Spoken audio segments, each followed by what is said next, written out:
Okay, here's another sample problem with single displacement. So we've got solid aluminum and aqueous lead to nitrate. Okay, so I'm going to go ahead and write out the first part, my reactants, the first part of my equation.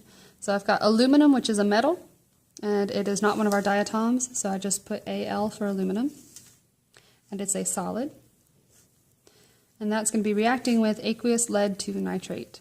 Okay, this is a compound, and it's ionic because it's got a metal and a polyatomic ion. Excuse me, I was getting the N from nitrate.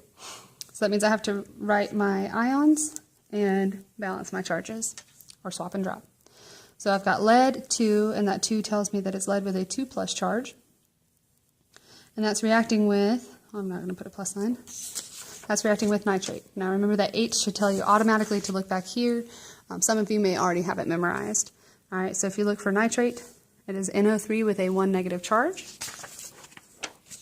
So we're going to write that, NO3 with a 1 negative. We'll swap and drop. So I'm going to have 1 of my leads, and I need 2 nitrates. So we'll write like that. Okay. It's kind of blurry. Let's see if I can get it to focus on it. There you go. Oh, almost. So I'm going to put that down here. I'll just write bigger. NO3, 2. So here I've got a metal as my element, so I need to check it with the metal in the compound. This is aqueous. So I'm going to look for aluminum and lead on my activity series.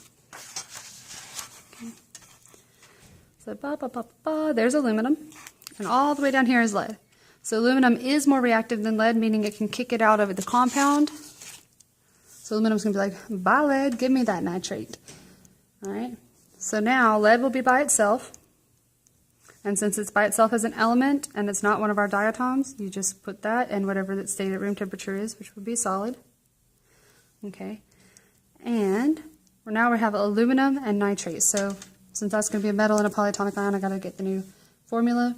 So aluminum is in group 13, so it's going to form a 3+. Nitrate is NO3 with a 1 negative. We'll swap and drop. We're going to get Al NO3, 3.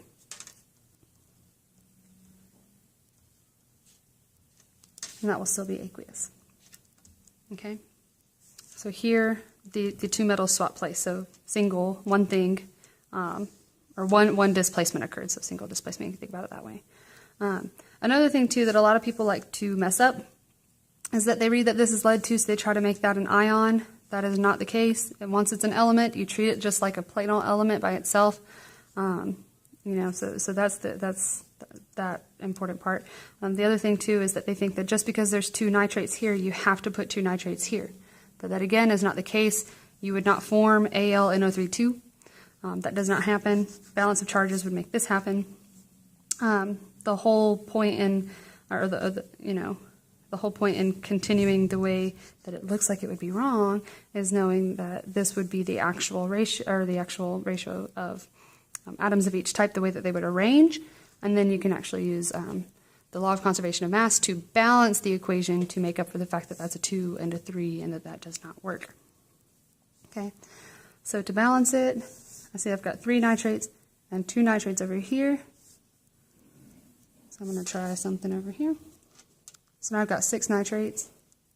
Alright, I need 2 aluminums and 3 leads. Okay, so there's our kind of funky shaped balanced equation.